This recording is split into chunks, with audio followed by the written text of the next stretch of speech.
दोस्तों, इस वीडियो के बाद आपको कभी भी YouTube पे ये नहीं सर्च करना पड़ेगा कि एप्लीकेशन बनवाने के बाद हमें क्या करना पड़ता है या एप्लीकेशन बनवाने के पहले हमें क्या क्या करना चाहिए, क्योंकि ये एप्लीकेशन डेवलपमेंट का पूरा कंप्लीट रोड मैप है। और इस वीडियो को बनाने के पहले मैंने खुद रिसर्च किया है, पूरा प्रेजेंटेशन रेडी किया है, इसलिए मैं आपको बता रहा हूँ कि ये वीडियो पूरा एंड तक देखिएगा। बिकॉज इस वीडियो में मैं ऐसे 10 से 11 पॉइंट आपको बताऊंगा जो एकदम फैक्ट है, और एप्लीकेशन बनवाने के पहले, एप्लीकेशन बनवाने के समय और एप्लीकेशन बनवाने के बाद पूरे यही स्टेप्स फॉलो होते हैं। और इन स्टेप्स को अगर आपने फॉलो किया तो आप कभी कंफ्यूजन भी नहीं रहोगे, और आपका जो पैसा आप इन्वेस्ट करने जा रहे हो एप्लीकेशन डेवलपमेंट में वो कभी भी फेल नहीं होगा। ठीक है दोस्तों, सबसे पहले बढ़ते हैं हम लोग हमारे फर्स्ट पॉइंट की तरफ। हमारा सबसे पहला और फर्स्ट पॉइंट है मार्केट रिसर्च। ठीक है, मार्केट रिसर्च पहला पॉइंट मैंने इसलिए रखा है, तो क्या होता है ना, मैं आपको बताता हूँ बहुत डिटेल में। ये वीडियो थोड़ा लंबा होगा, अगर आप लोग मतलब इंटरेस्टेड हो या फिर अगर आपको पहले से नॉलेज है एप्लीकेशन डेवलपमेंट के रोड में, आपने पहले बहुत सारे वीडियो देख लिए हैं, तो मैं आपको सजेस्ट करूंगा कि इस वीडियो को तो एंड तक देखना। अगर आपका ऐसा मूड नहीं है तो आप स्किप कर सकते हो, बिकॉज मैं बहुत सारे बेसिक पॉइंट्स लेने वाला हूँ। अगर आपको बेसिक पॉइंट के बारे में पता है तो वो वहां तक वो जो टाइम है आप स्किप कर सकते हो। मैंने टाइमलाइंस भी दिए हुए हैं डिस्क्रिप्शन बॉक्स में। ठीक है, मार्केट रिसर्च आपको बता दो दोस्तों, कोई भी कैटेगरी का एप्लीकेशन आप देख लो, जब भी आप एप्लीकेशन, जब आपके दिमाग में ये आता है ना कि यार मेरे को इस कैटेगरी का एप्लीकेशन बनाना है, गेम बनाना है, एजुकेशन से रिलेटेड ऐप बनाना है, ओटीटी ऐप बनाना है, ई कॉमर्स ऐप बनाना है, किसी भी कैटेगरी का आप एप्लीकेशन उठा लो, जब आपके दिमाग में ये आता है, जब आप उस कैटेगरी को सेलेक्ट करते हो ना, उसके बाद आपको फर्स्ट स्टेप लेना है, आपको रिसर्च करना है कि मार्केट में उससे रिलेटेड और कितने एप्लीकेशन चल रहे हैं। ठीक है, और वो जो एप्लीकेशन चल रहे हैं वो कितना पैसा कमा रहे हैं। ठीक है, और अगर वो पैसा कमा रहे हैं तो उन एप्लीकेशन का मोनेटाइजेशन मॉडल क्या है, कौन कौन से तरीके से पैसा कमा रहे हैं वो। ठीक है, और वो एप्लीकेशन कौन सी टेक्नोलॉजी पे बना है, ये होता है मार्केट रिसर्च। ये पूरा कंप्लीट करो, उनके पास यूजर्स कितने हैं, डेटा क्या है, प्रमोशन कैसे उन्होंने किया था, यूजर्स कैसे आए, क्या ऑफर्स देते हैं, अपने राइवल्स को कैसे बीट करते हैं, ये पूरा मार्केट रिसर्च में आता है। ठीक है, ये कंप्लीट होने के बाद अपन बढ़ेंगे सेकेंड पॉइंट की तरफ। सेकेंड पॉइंट है दोस्तों, create your app requirement document. और ये बहुत ज्यादा इंपॉर्टेंट है। होता क्या है ना, जब भी आपके दिमाग में आप आइडिया आता है ऐसा कि मेरे को एक एप्लीकेशन बनवाना है, आप सेकेंड स्टेप लेते हो, आप सबसे पहले क्या करोगे, फोन उठाओगे और कॉल कर दोगे डेवलपमेंट कंपनी को, डेवलपर को। समटाइम आप मुझे कॉल कर देते हो। यहां पे ना सबसे बड़ी मिस्टेक कर रहे हो आप, क्योंकि आपको पता ही नहीं है कि आपका रिक्वायरमेंट क्या है। हे कम ऑन, आप किसी किराना शॉप में लेने के लिए कुछ सामान जाते हो जब, तो आप वहां जाके ये तो नहीं बोलते ना कि भाई तेरे पास क्या क्या है बता दे, और जो होगा आप फिर मन में सेलेक्ट करो कि भाई ये मेरे को दे दे। ऐसा नहीं होता है। आप घर से प्लान करके जाते हो कि मेरे को आटा लेना है, चावल लेना है, वो लिस्ट बनी रहती है, तो जाके आप शॉप में जाके वो मतलब ऑर्डर लेते हो, या फिर जो भी अपने जो भी डीमार्ट वगैरह में आप सामान वगैरह उठा के ट्रॉली में रखते हो एंड ऑर्डर करते हो या फिर बिल करते हो। पहले आप लिस्ट बनाते हो। ठीक है, आप डायरेक्टली जाके वहां जाके नहीं सोचते हो। तो यहां पे क्या हो रहा है ना, जब तक आप अपने एप्लीकेशन का रिक्वायरमेंट नहीं लिखते हो, आप डायरेक्टली किसी कंपनी को फोन करते हो, ऑब्वियसली वो आपसे पूछेगा आपको चाहिए क्या, और आपने बोल दिया मेरे को एक लूडो का एप्लीकेशन बनाना है, मेरे को एक ई कॉमर्स ऐप बनाना है, तो वो आपको क्या बोलेगा डायरेक्टली, आप जैसे आपने बोला कि मेरे को ये ऐप बनाना है, वो भी वैसी कॉस्ट बता देगा, 2 लाख 3 लाख 1 लाख 1.5 लाख, वो भी अपने मन हिसाब से कॉस्ट बताएगा, क्योंकि वो आपके रिक्वायरमेंट के बारे में नहीं जानता है। और आप एग्जैक्टली वो कॉस्ट सुन के अगर वो आपके बजट में फिट नहीं बैठता होगा तो आप वहीं पे कॉल कट करोगे या बोल दोगे बाद में बनवाना है।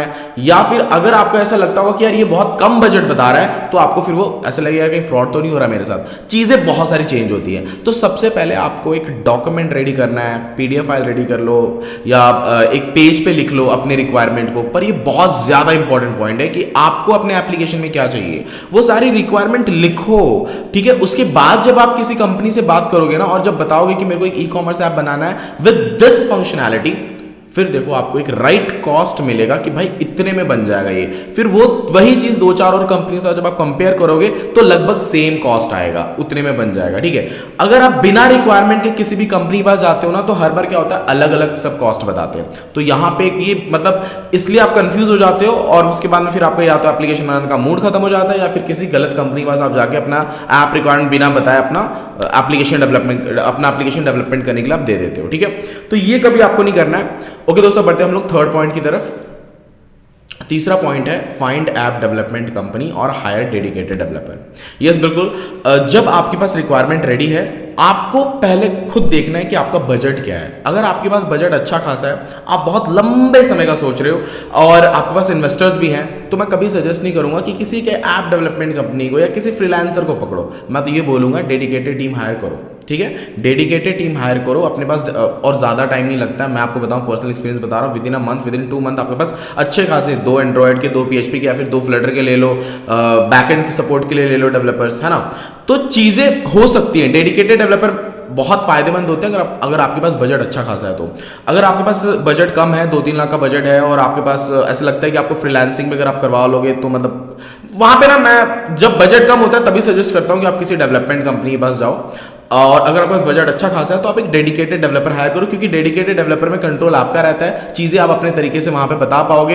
कहीं कुछ गलत हुआ तो आप सामने देख पाओगे यहाँ पे गलत हो रहा है। और जब आप डेवलपमेंट कंपनी को प्रोजेक्ट देते हो ना, तो वहां पे थोड़ी कंट्रोल, आपके पास कंट्रोल एक्सेस थोड़ा कम रहता है। खैर चीज़ें आजकल दोनों साइड में देखा जाए तो, क्योंकि मैं खुद एक ऐप डेवलपमेंट कंपनी चला रहा हूँ, मुझे भी पता है, हमें भी क्लाइंट को बहुत झेलना पड़ता है और क्लाइंट को भी समटाइम हमें झेलना पड़ता है, ऐसी बात नहीं है, क्योंकि सैटरडे संडे ऑफ रहता है और उस टाइम उनका कुछ अगर वर्क आ गया, बग्स आ गए तो सर्विसेज नहीं मिल पाते। ये बेनिफिट्स हैं कुछ, दोनों के ही एक्चुअली प्रॉस एंड कॉन्स है। बट आपका अगर बजट अच्छा हो तभी हायर करो डेडिकेटेड डेवलपर को, क्योंकि यहाँ पे मंथली का आपका 2-3 लाख रुपए जाने वाला है। और अगर आपका बजट ही सिर्फ 3 लाख है तो 1 महीने में तो सोचो ही मत कि आपका एप्लीकेशन बन के रेडी होगा, ये बिल्कुल नहीं सोचना है आपको, ठीक है। एप्लीकेशन बनने में, कोई भी एप्लीकेशन बनने में मिनिमम आप मान के चलो 45 days 60 days, depend on your requirement, minimum 45 days पर कभी भी चलने का। और 45 डेज में आप डेवलपर हायर करोगे या उनको सैलरी दोगे या अपना एप्लीकेशन बनवाओगे, तो बजट अच्छा होगा तभी आप डेडिकेटेड डेवलपर की तरफ जाओ। बट बेस्ट रहता है डेडिकेटेड डेवलपर, ठीक है। अब नेक्स्ट जो पॉइंट है ये है डिसाइड टेक्नोलॉजी। देखो क्या होता है ना दोस्तों, अगर आपको ऐसा लगता है कि मेरा बजट कम है तो आप जो ओल्ड टेक्नोलॉजीज़ हैं, ओल्ड नहीं बोलूँगा बट जिन पे और ज़्यादा एप्लीकेशंस बनते हैं जावा वगैरह पे, आजकल सभी कंपनीज माइग्रेट हो रही है, मतलब फ्लटर वगैरह पे ज़्यादातर कोडिंग हो रही है, क्योंकि एक बार कोडिंग हुई तो वो iOS एंड्रॉयड सबके लिए बन जाता है। लेकिन iOS के लिए अगर आप बनवा रहे हो तो फिर आपको ये भी याद रखना है कि iOS के लिए जो ऐप स्टोर रहता है वहाँ पे भी अपने एप्लीकेशन को मेंटेन करना पड़ेगा, वहाँ पे चार्जेस थोड़े ज़्यादा रहते हैं वो कंसोल अकाउंट के उसके, है ना। तो चीज़ें थोड़ी बहुत चेंज रहती हैं यहाँ पे।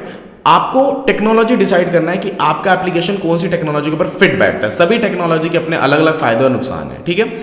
तो ये चीज आप किनसे पूछोगे, अगर आप नॉन टेक्निकल हो तो आप जिस डेवलपमेंट कंपनी से बनवा रहे हो अपना एप्लीकेशन, उनसे आप इन सब चीज़ों के बारे में नॉलेज ले सकते हो। वैसे आप मुझे भी कॉल कर सकते हो, नीचे डिस्क्रिप्शन बॉक्स में मेरा कॉन्टैक्ट नंबर दिया हुआ है। ओके, अब बढ़ते हैं दोस्तों नेक्स्ट पॉइंट की तरफ। नेक्स्ट पॉइंट है UI एंड UX। देखो जब ना आपने डिसाइड कर लिया टेक्नोलॉजी, आपने एप्लीकेशन डेवलपमेंट, जो ऐप डेवलपमेंट कंपनी है उनको आपने प्रोजेक्ट दे भी दिया, उसके बाद आता है पार्ट UI एंड UX का, ठीक है। UX का जो पार्ट आता है ना, तो यहाँ पे पर्सनली मैं बोलता हूँ कि आप डेवलपमेंट कंपनी के साथ वो स्टार्टिंग के जो 10 डेज रहते हैं उनसे बिल्कुल टच में रहो कि जो डिज़ाइन बन रहा है वो कैसे बन रहा है, क्या हो रहा है। क्योंकि मैं आपको बताऊँ, कितना भी ज़्यादा कंपटीशन क्यों ना हो आपके एप्लीकेशन कैटेगरी में, लेकिन अगर आपका UX बेटर है देन यू कांट इमेजिन कि वो आपको कितना ज़्यादा फायदा दे सकता है। एक UX मतलब आपके एप्लीकेशन की सुंदरता होता है आपका UX, ठीक है। वो जितना ब्यूटीफुल दिखेगा, जितना सुंदर दिखेगा,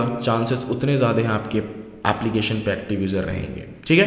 तो UI UX पे बहुत ज़्यादा फोकस करना है, ठीक है। इसके बाद अपन आते हैं नेक्स्ट पॉइंट पे। देखो दोस्तों क्या होता है ना, UI UX के बाद आपका एप्लीकेशन जब वो कंप्लीट हो जाए फिर अंडर डेवलपमेंट रहता है, मतलब उस पर कोडिंग स्टार्ट होती है, ठीक है। और जब कोडिंग स्टार्ट हो जाती है तो आपका काम है, जितना काम हुआ 5 डेज में 10 डेज में उसको टेस्ट करते रहना कि सच में क्या होता है। आप एक बार जब डेवलपमेंट कंपनी से डील कर लेते हो ना, तो आप फाइनल मोमेंट पे, मतलब जब जो उन्होंने आपने डेडलाइन दी रहती है उस दिन वो आपको डिलीवर करता है और उस दिन से आप टेस्टिंग चालू करते हो, जबकि ऐसा नहीं करना चाहिए। जो आपने टाइम दिया है डेवलपमेंट कंपनी को, UX रेडी हो गया तो 5 to 10 डेज में क्या हुआ है, कौन से फंक्शन पे काम हो रहा है, और हो रहा है तो आपको APK मिल रहा है कि नहीं मिल रहा है। अगर मिल रहा है तो आप खुद से टेस्ट करो, डिपेंड मत रहो कि डेवलपमेंट कंपनी आपको टेस्ट करके देगी तो ठीक है, उसने दिया तो मतलब ओके ही होगा। ऐसा नहीं करना है, आपको खुद से टेस्ट करना है कि सच में वो फंक्शन वर्क कर रहा है कि नहीं कर रहा है। आपकी टेस्टिंग प्रॉपर होनी चाहिए एप्लीकेशन की, क्योंकि विदाउट टेस्टिंग जब आप अपने एप्लीकेशन को लॉन्च करोगे ना तो यूजर्स प्रॉब्लम बताते हैं, ठीक है। आपको जब ऐसे प्रॉब्लम्स आ रहे हैं ना कि यूजर्स बता रहे हैं भाई तेरे में ये नहीं चल रहा, तेरे एप्लीकेशन में वो नहीं चल रहा, बहुत सारे बग्स आते हैं। ये बग्स क्यों आते हैं? गलती उनकी नहीं, गलती आपकी रहती है। आपने टेस्ट ही नहीं किया अपने एप्लीकेशन को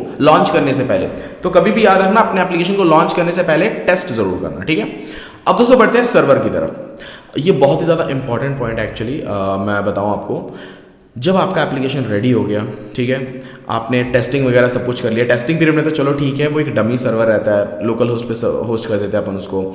लेकिन जो सर्वर है ना, ये आपके एप्लीकेशन की स्पीड को बढ़ाता है, ठीक है। अगर आपने कोई सस्ता सर्वर ले लिया है, मतलब चलो ठीक है, मान लो डेटा कम है, फिर भी अगर आपने सस्ता सर्वर ले लिया ना, तो भी पॉसिबिलिटीज़ हैं आगे चल के आपके पास यूज़र्स कम हो गए। अगर आपने फास्ट सर्वर लिया, फास्ट सर्वर से क्या होता है, अगर आपने स्पीड AWS का सर्वर ले लिया या कोई अच्छा सर्वर डेडिकेट VPS ले लो, कोई बढ़िया सर्वर जो आपको लगता है कंपनी अच्छा स्पीड दे पाती है, ठीक है, तो उससे क्या होता है, आपके पास अगर यूजर्स बढ़ेंगे या जितने भी यूजर्स रहेंगे, अगर उनको सर्विस स्पीड मिल रही है, जो आप डेटा देना चाहते हो वो स्पीड में मिल रहा है, तो वो कभी भी आपके एप्लीकेशन को स्विच नहीं करेंगे, ठीक है। तो ये फायदा होता है एक्चुअली सर्वर का, और ये बहुत ही ज्यादा मैंने खुद देखा एक्चुअली।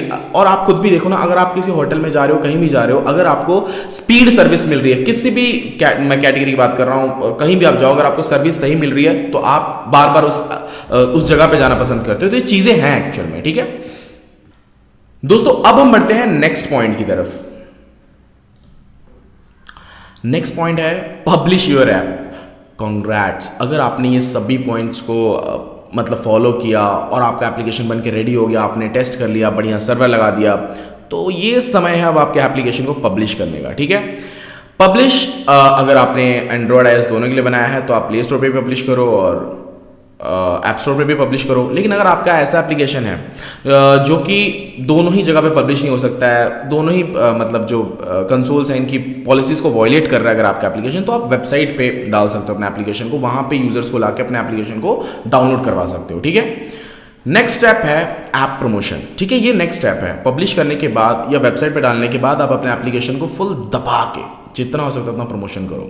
और प्रमोशंस, अगर आपका ऐसा एप्लीकेशन है जिसको आप प्रमोट नहीं कर सकते गूगल एडवर्ड या फिर फेसबुक पे, कुछ होता है जैसे गैमलिंग एप्लीकेशंस होते हैं, लाइक लूडो के भी कुछ एप्लीकेशंस आप प्रमोट नहीं कर सकते, बट वीडियोस वगैरह बना के प्रमोशन किया जा सकता है। और एक तरीका है, कुछ ऐसे एप्लीकेशंस जो गूगल एडवर्ड या फिर फेसबुक प्रमोट नहीं किए जा सकते, उनको आप इन्फ्लुएंसर मार्केटिंग या फिर जो यूट्यूबर्स हैं उनके जरिए भी आप इसको प्रमोट कर सकते हो, ठीक है।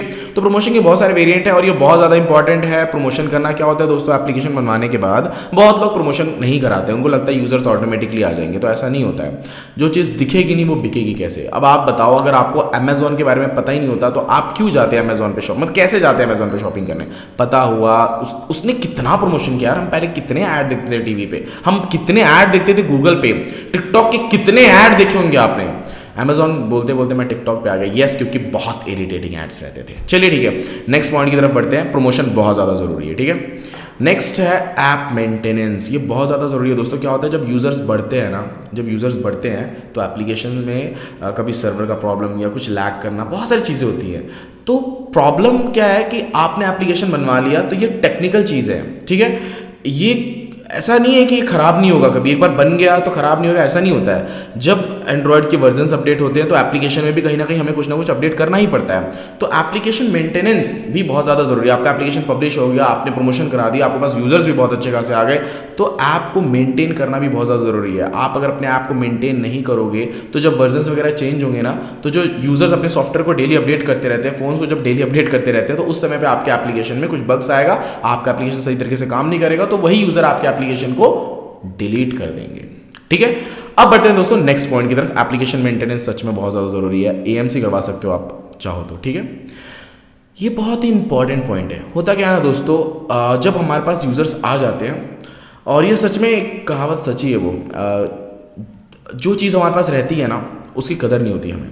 जब आपके पास यूजर्स आ जाते हैं ना, तो आप उन यूजर्स को छोड़ के और भी ज्यादा प्रमोशन पे फोकस करते हो दूसरे यूजर्स पे, ठीक है। जबकि ऐसा नहीं करना चाहिए। ठीक है यार, आएंगे यूजर्स, अगर आपका ये जो आपके पास यूजर्स है ये सेटिस्फाइड है तो यही शेयर करके आपके दूसरे यूजर्स को भी लेकर आएंगे ये। लेकिन आप क्या करते हो, आप करते हो दूसरे यूजर्स पे फोकस करने लगते हो। ये यूजर्स है ना, हमको लगता है ये है, ये थोड़ी जाएंगे छोड़ के, ऐसा नहीं होता है। आपको उनके ऊपर फोकस करना है, उनको डेली एक्टिविटीज यानी नोटिफिकेशन भेजना है। अगर आपका ई कॉमर्स का एप्लीकेशन है तो क्या क्या ऑफर्स चल रहे हैं, नया क्या प्रोडक्ट आया है, आने वाले अपकमिंग प्रोडक्ट्स क्या हैं, ये चीजें सभी कैटेगरीज के एप्लीकेशंस में फॉलो होती हैं। Entertainment category, OTT, education, e commerce और भी बहुत टाइप की एप्लीकेशंस की जो कैटेगरीज है सब में फॉलो होती है। जो आपके पास एक्टिव यूजर हैं उन पे फोकस करो, उनको मत छोड़ के जाने दो आपके एप्लीकेशंस को, ठीक है। आई होप दोस्तों आपको समझ में आया होगा। सारी चीज़ें बहुत डिटेल में मैंने समझाई है। अगर नहीं भी समझ में आया होगा तो भी आप मुझे कॉल कर सकते हो इनसे रिलेटेड, अगर इनसे रिलेटेड आपको कुछ भी पूछना हो या फिर अगर आपको एप्लीकेशन डेवलप कराना हो तो। अगर आपको मेरा ये वीडियो पसंद आया और आपके वो फ्रेंड्स जो कन्फ्यूज़न में अभी भी एप्लीकेशन डेवलपमेंट को लेके, तो आप उनको मेरा ये वीडियो शेयर कर सकते हो और इस वीडियो को लाइक भी ज़रूर कर सकते हो अगर आपको पसंद आया तो। थैंक यू दोस्तों, मिलते हैं नेक्स्ट वीडियो में।